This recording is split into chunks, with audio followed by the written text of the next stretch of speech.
Hello and welcome back to the Tauchain video update series. Your host, me, Fola. You're also here with my colleagues, Ohad, Juan, Tomasz, and Andre. Dragan couldn't make it, neither could Isar this month, but Ohad will give you their updates. And so I'm going to throw it over to Tomasz to kick it off. Hello everyone.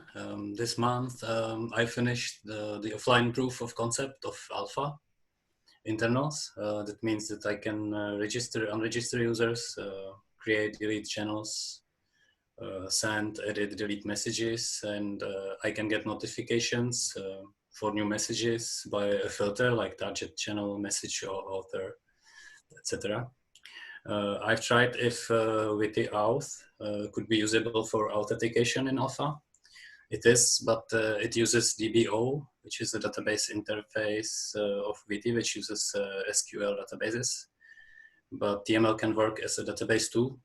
So I've started to use TML files for storing data, and I'm just working on making data stored in TML files accessible by Witty's classes and widgets in a Witty way.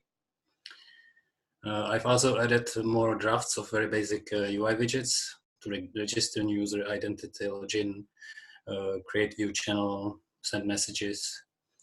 Regarding functionality of UI, only message editing, deletion, unregistration, and notifications are missing. Regarding TML, I've adjusted command line arguments. It's possible now to, in command line to specify multiple input files and or strings to evaluate, and inputs are concatenated into one single program. So that's all from me. Sounds like a lot. All right, I'm going to throw it over to Andre. Please give us some updates. Yeah, hello everyone. This month was very exciting because we make a huge step into understanding each user, what exactly each user says in English. And we started to implementing it on the website, on the testing website. We currently internally tested, understand me please, but this is a very important step. Let me just show you how it look like.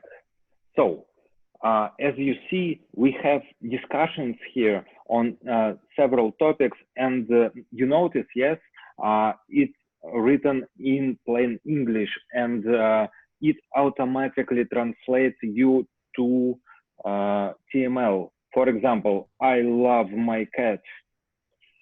I hate it, but okay.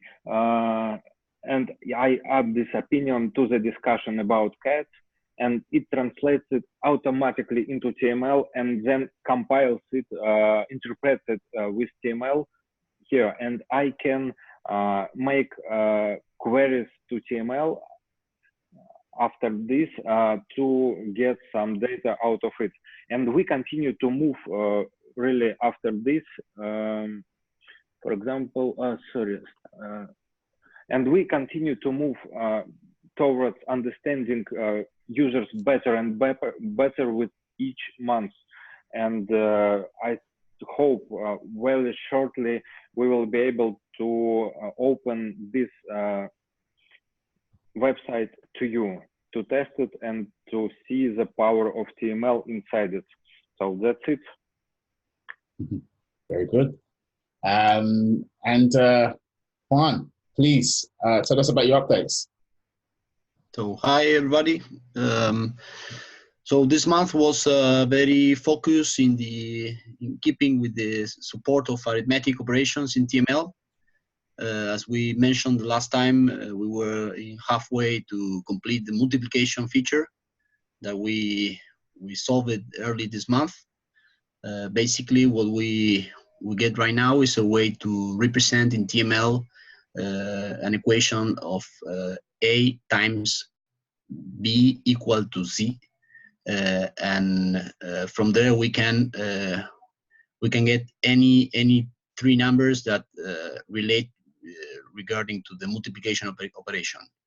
Having available such feature allows us, for example, to solve the sieve of Eratosthenes test, for which OHAD provided the implementation in TML. And after some tests, we were able to run it successfully. And with that, we can, for example, detect for a given upper range, a given integral range, we can identify all the prime numbers pretty efficiently. Afterwards, that's what we call the general multiplication feature. Afterwards, we started moving forward with a more optimized version of the arithmetic operations, which instead of representing a general operation like addition or multiplication, we are looking forward to represent the operations of constraint sets. So if, for example, we have a set with representing numbers 2 and 3, and we have another set representing numbers 1 and 0, well, we only want to represent the numbers which involve the multiplication or addition of pairwise combination of those two sets. That involved a challenging analysis and algorithmic design over the very lower level of our internal data structures, which are the BDDs. And currently, we are finally being able to do not yet to solve addition or multiplication, but we are being able to solve bitwise operations on constraint sets. So again, whenever we have two sets with representing given number of numbers, we can very efficiently obtain the set which is equal to the bitwise operation of pairwise each of the elements of those two sets. That was addressed in several days, followed by support of OHAD, because it was a tricky operation that we were very happy to have it finally solved. And that, of course, will allow or open the door to move forward with the constraint sets, addition, and multiplication. So that's the current status of the work I have been doing. So hopefully for next month, we can share very promising news about constraint sets, complete arithmetic operations. All right, and over to Ohad. Thank you very much. Thanks, everyone, and hello, everyone. This month, as expected, we've been working a lot on how to support second-order logic. Umar already wrote a parser for second-order logic, and now he's working on basic transformations, like transformation to Prinex normal form. I've been continuing with research on how to solve second-order logic formulas. And after some significant research, I discovered that some existing work exists in the literature, not in any name that somehow resembles this, but under the name of Boolean unification. It turns out that this theory of Boolean unification can help very much in solving second-order logic. But this is not all. There seem to be more useful information to gain from the literature, especially in literature about binary decision diagrams. And we are making a very nice progress. We already see how the skeleton of a second-order logic solver, of efficient one, should be like, and we are heading towards this very important goal. We were also considering again how we can support knowledge representation languages. And we spoke many times about that TML is not adequate for knowledge representation. We had a conversation with Douglas Miles, who advised to us to support common logic as a framework for knowledge representation, and I already mentioned this in past videos. But we realized that common logic is equivalent to some language, to notation 3, if we remove some of notation 3 restrictions.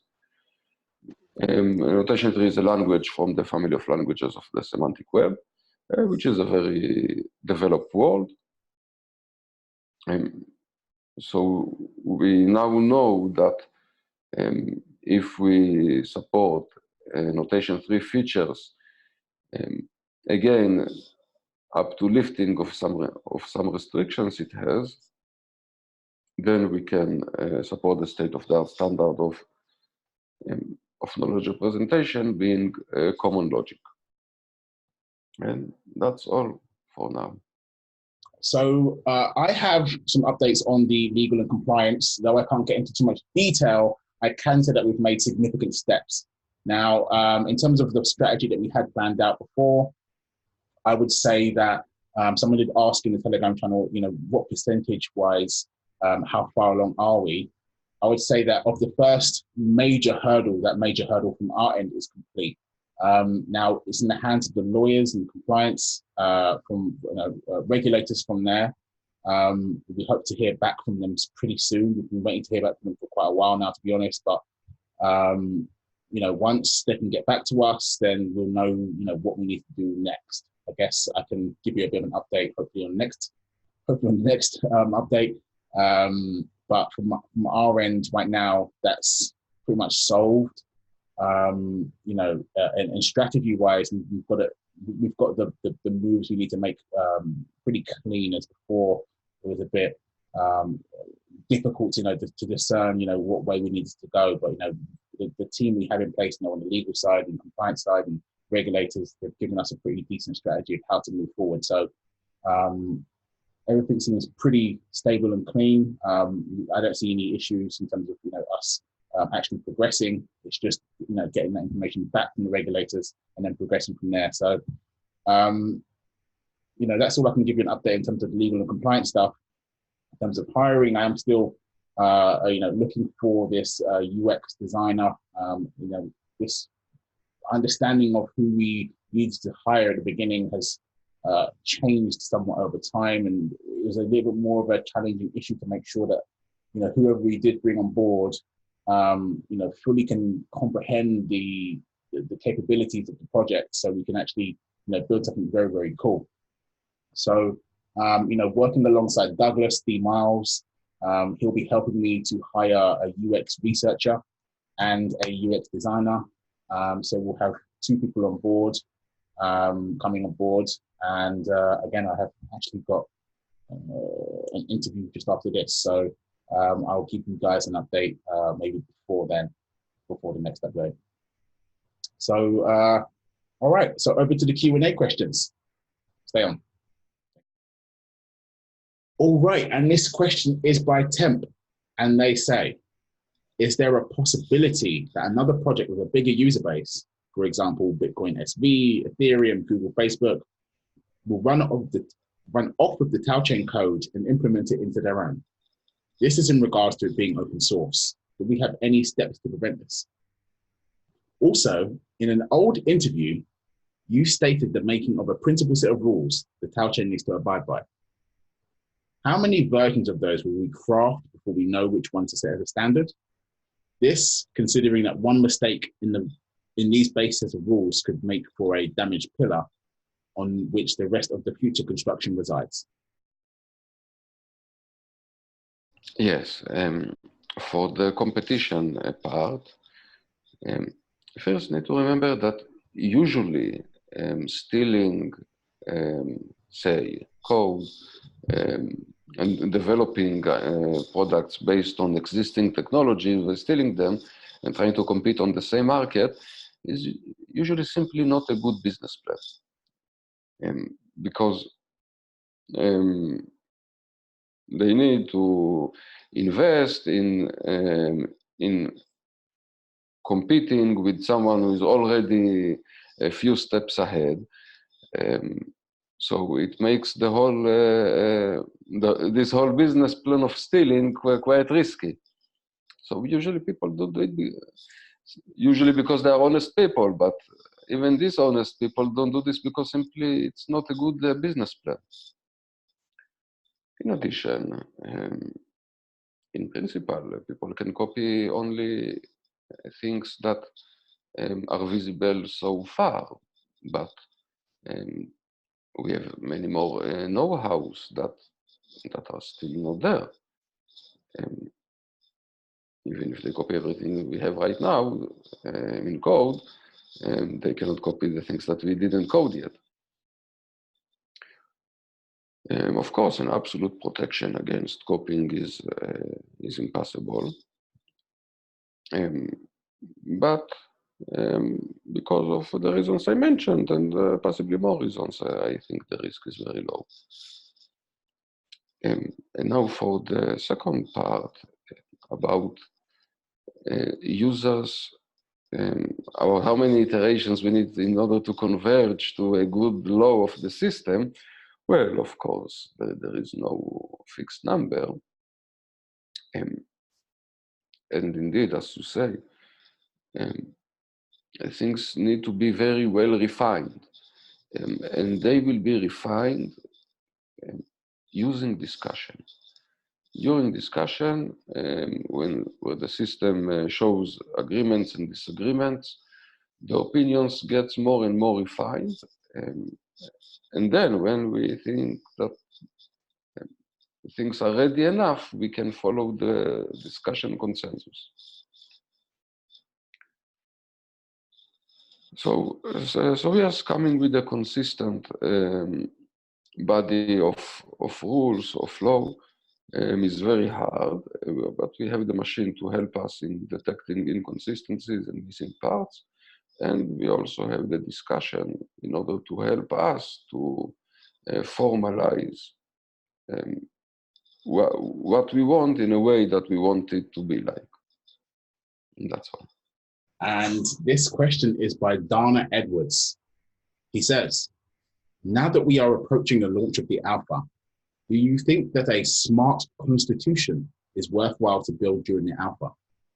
Tau, in theory, can generate laws, if my understanding is correct, but only if you have some agreed foundation. Yes, I think that even since the beginning, even when the abilities of the alpha will be very limited, already trying to agree on some kind of constitution can be very interesting and very helpful, and will be also possible to some extent.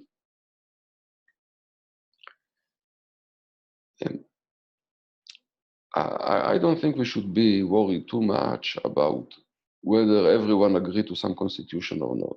We can have some users applying, adapting certain set of rules, and other users applying other set of rules, and by that they may form groups, or even not form groups, they just have individual opinions.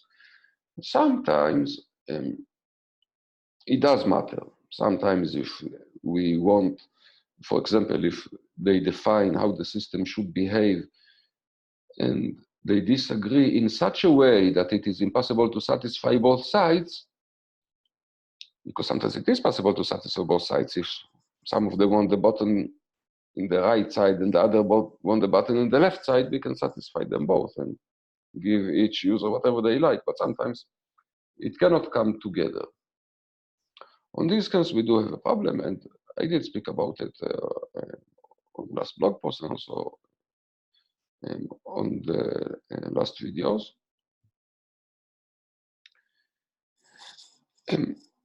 But generally speaking, yes, groups can form a constitution, and it's okay, it's even good and desired that we have several groups, each of them adopting different constitution. RW asks, what are you going to do with the money raised in the second ICO? Is all of it going for development and part for the team? Okay, so the first sale that we did was a private token sale. You had to contact OHAD directly to receive those Agoras tokens. Now, the second sale that we're going to do in the future, this is going to be after the, we have versions of the product available. That will be the ICO that we're going to do. So it's around 30% of the tokens left unsold. Now, in terms of what we're going to do with the money, it's a very, very challenging question to answer. Not only is it, we don't have the money yet, so we don't actually know, but in terms of, the legality, lots of regulators will be scrutinizing in terms of what we do with, ICO funds. So what I can say is, it doesn't change the outcome of the development of the product. And it doesn't change, any outcome in terms of like, the speed we develop the product either. So that's it now. All right. And Susie asks, what is your budget for development? Will you run out of money? When will you do grants? And when will you create a video of the use cases or a simple explanation? Right, so obviously you guys know that we have done a private token sale. Now, we don't foresee running out of money anytime soon in terms of the the plans that we have to add more people to the company in terms of hiring, and managing the regulatory frameworks that we have to go through now.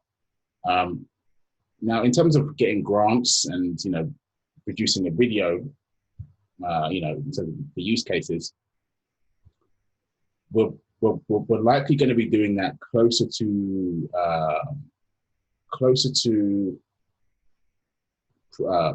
product releases. So in terms of having videos out, they would likely constitute some kind of marketing, and marketing will be further down the line for us. Now, grants, that's something that we're considering doing, and we will have some staff on board that will be able to help us out with that.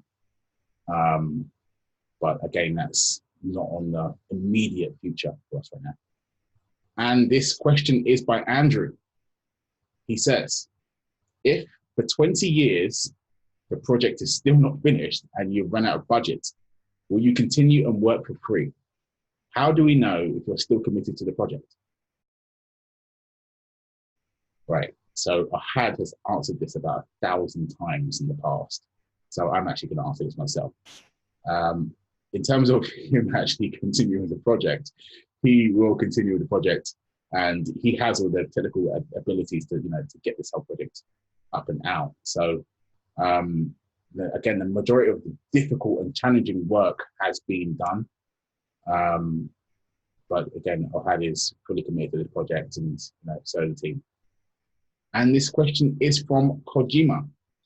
They say, if I understand tauchain correctly, it will be storing rules, protocols, network code, knowledge. Is this all in one single format? And are they all considered to be TML programs? Yes, well, the full answer will be very long, but to answer very shortly, TML stores opinions. You can treat opinions as knowledge, but basically there is no truth. Everyone can have any opinion they like over the system.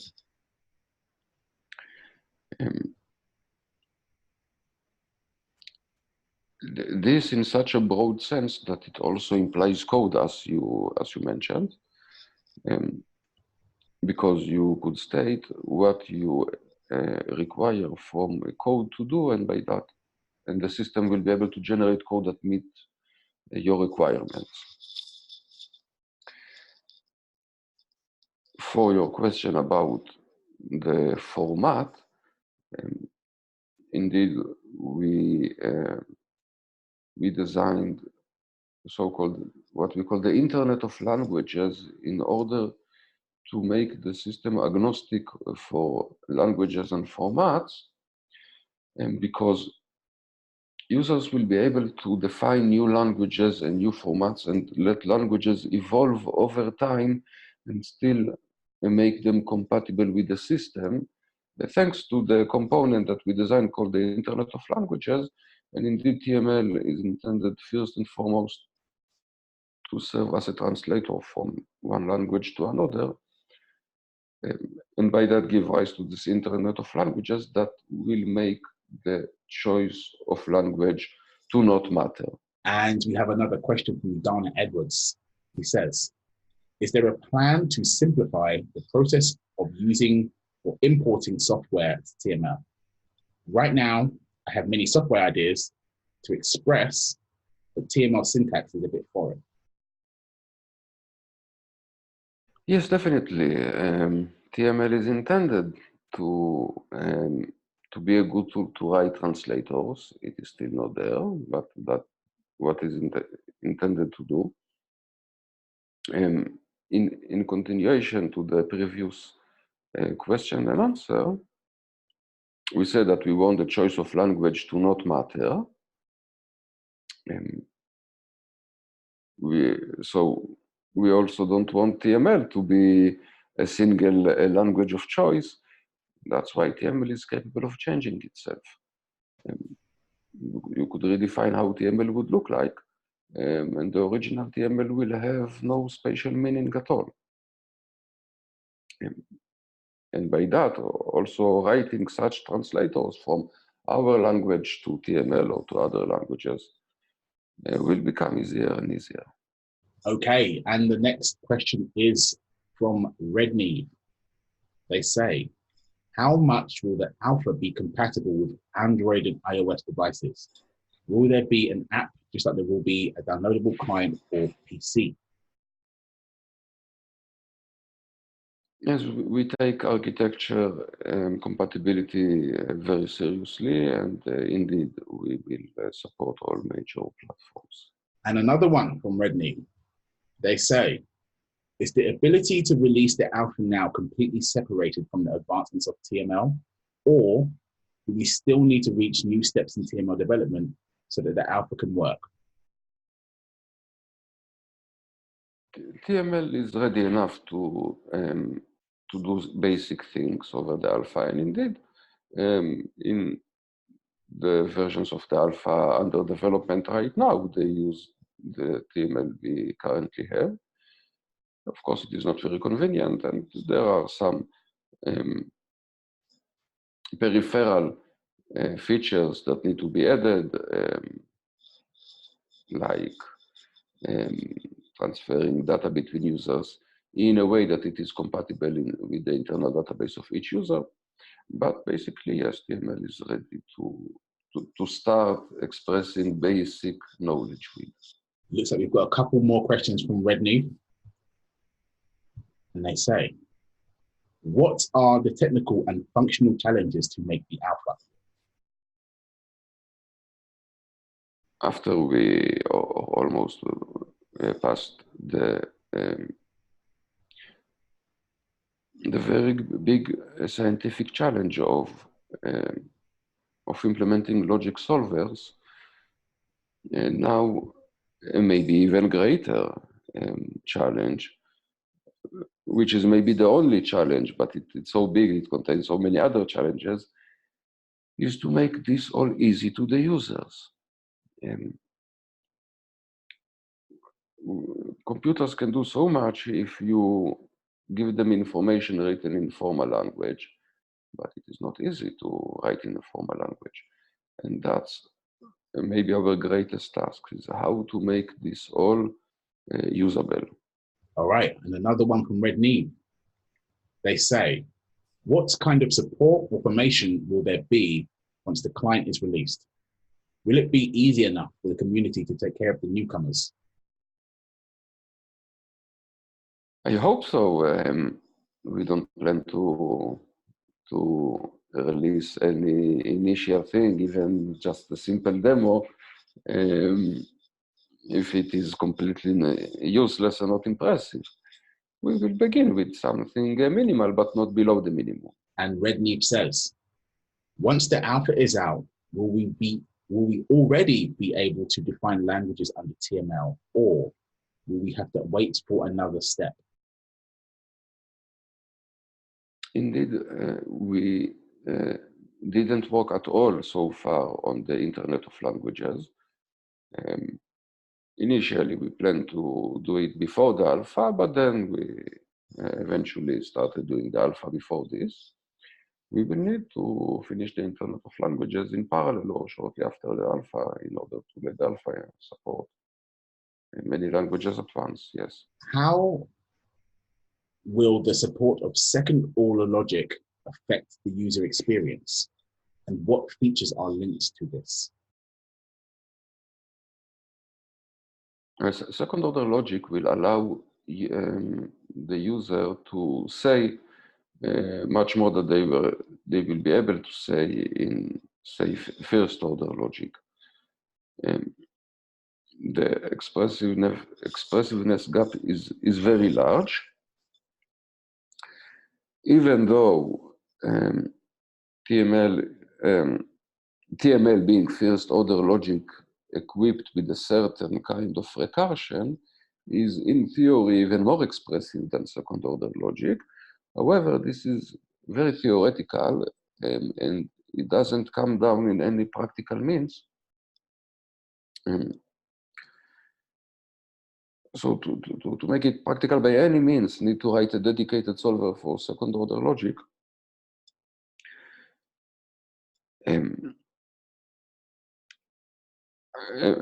To think of an example of what second order, how can it help the user? Well, without second order logic, you can define relations between objects. That's basically the ontological approach of how to encode knowledge. We declare relations between objects,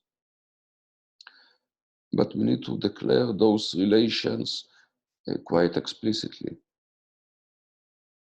On second order logic, we can give implicit conditions on what this relation should be, and by that we can declare a broader class of relations. Maybe I should quote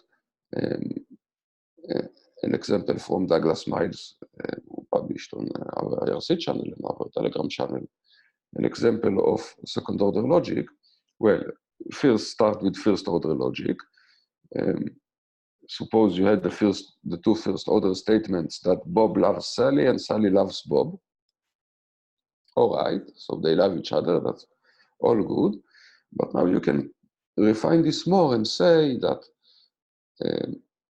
their feelings toward each other are not completely identical, but they do intersect with something that we call love. So in the language of second order logic, you can say that there exists some relation, which is the feeling from Bob to Sally, and another relation, which is the feeling from Sally to Bob. And the intersection of those relations is contained in our concept of love. So you have a significantly higher level of abstraction in second order logic. And in fact, everything that I said now on this example of second order logic, I only described its first level. It has an infinite hierarchy of levels. It is called the polynomial hierarchy, and it has to do with how many times you alternate between for all and exist. So for all exist, then you alternate 3 times.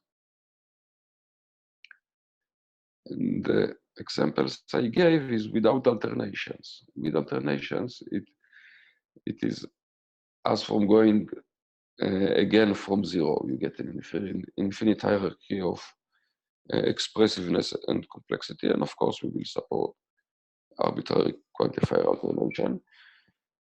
I gave quite a long answer, and I'm sure I didn't satisfy at all your desire to really understand how second order logic helps us. I will need to think of better examples maybe.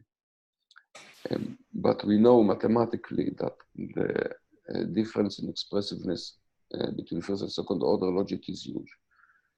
Um, and I could also give you straightforward mathematical statements that are expressible only in second order logic. But I guess this is not what you wanted to hear. This one's from Ronin. And they say, I remember a while back there was a talk of a fan site being set up. Is this still in the works, and when can we expect it to launch? Isar's not here right now, so I'll jump in for him. So yes, that is correct. We have a fan site getting built, predominantly by Fran, and he's a member of the Telegram group, so he can also give us some updates on that as well. But it's in the final stages. Again, the I's are getting dotted and the T's are getting crossed, and then we're going to go into a bit of a testing phase and just make sure everything works the way we want it to. But it's really pretty much near its testing phase now, and should be rolled out pretty soon. I'm unsure of the exact date, but first we're going to test it and try to break it, and then we're going to give it to you guys to play with. All right, and the next one is from Nick. He says, where is Isar with the website? Well, I've just answered that. So I'll move on to the next one. And this one is from RW. And I believe I've answered this in the Telegram channel, but I'll answer it again. And he says, how is the legal part going? If you have to define it, in what percentage would you say it's done, both in work amount and in time? So we had a couple of different stages to go through in terms of the legal framework, legal frameworks that we had to abide by. Now, in terms of the stages, I would say that the stage one is completely done and out of our hands. Now we have to wait to hear back from the regulators to find out if there's anything else that we need to do. Now, if there is anything else that we need to do, we'll go back into it. And I'm sure that they'll probably have a couple of things that we need to just cross off. But from our standpoint, it looks pretty straightforward and very good. After that, I would say that maybe there's maybe one or two more steps, but I don't think they're going to be as challenging as the first stage that we went through. But again, we just want to make sure that we are compliant. And, before we had to get the right people together and all the right knowledge, and do a lot of research to make sure that we are compliant across the board, across multiple jurisdictions, because we know a lot of our users, a lot of our people involved in the project are from all over the world. So we want to make sure that everything we do is kosher across the board. So in terms of time wise, I'm unsure how long the whole process will take, because we haven't heard back from this kind of step as of yet.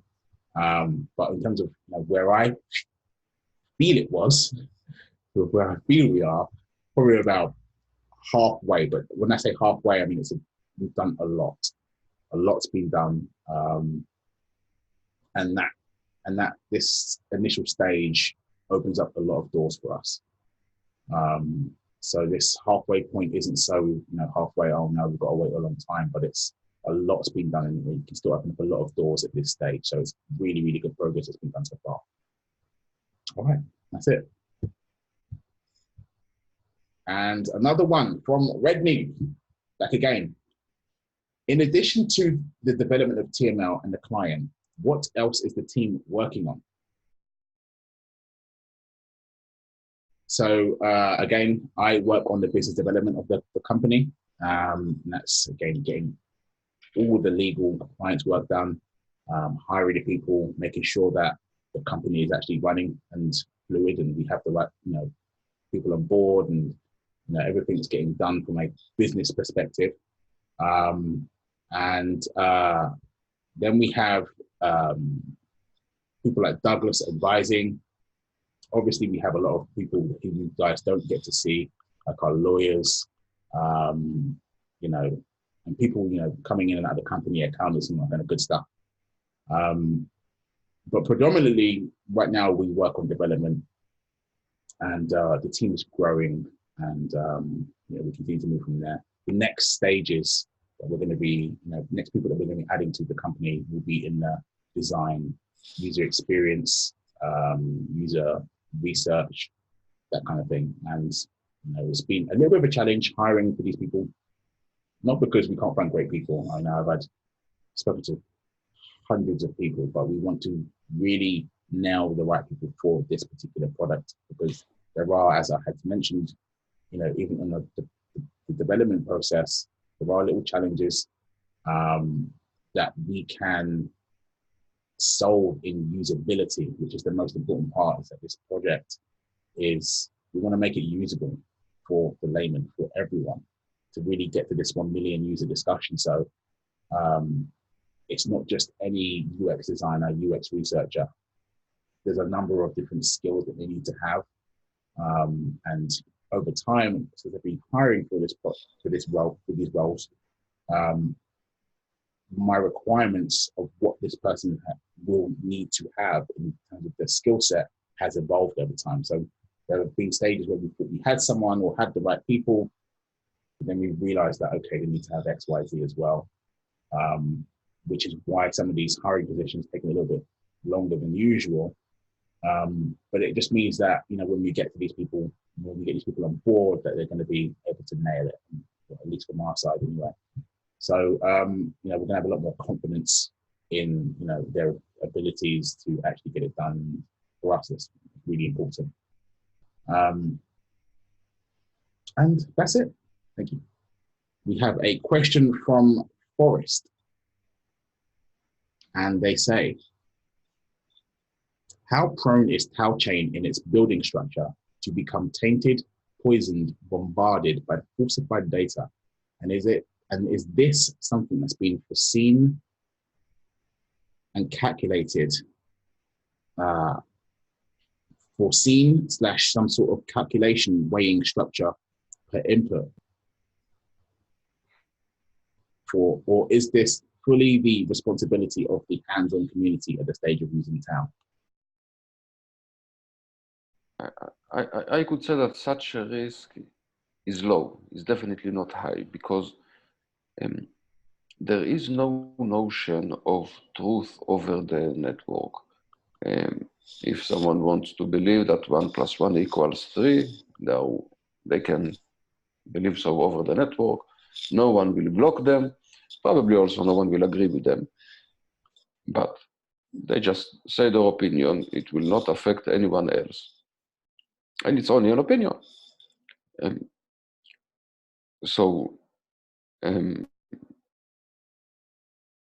If someone says an information which is poisoned, as you say, or you disagree with it, okay, so you simply disagree with it. You simply don't agree with it, and that's it.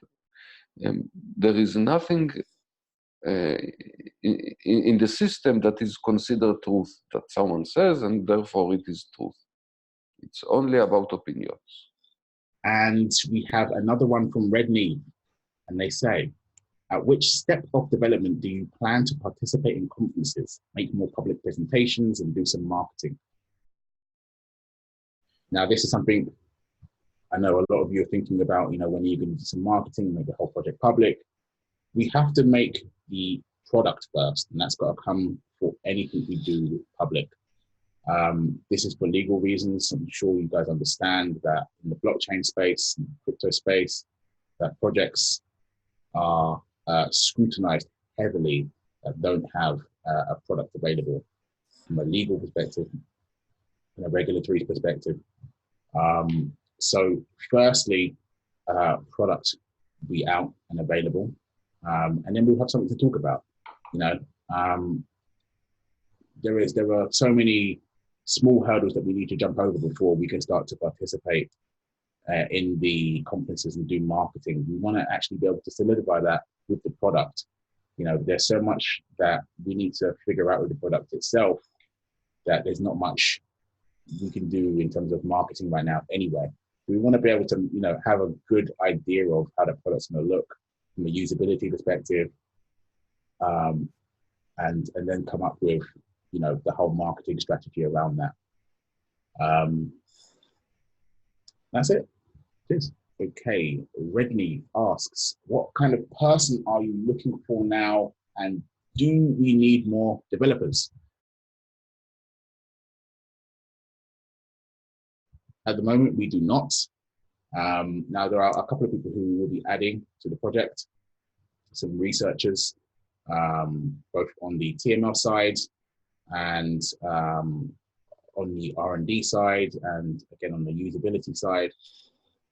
So more people will be joining the company, but in terms of for programmers right now, at least for this step, we don't need any more developers. Now in the future, in terms of creating our wallet, there will be more developers added. But right now, yeah, fine.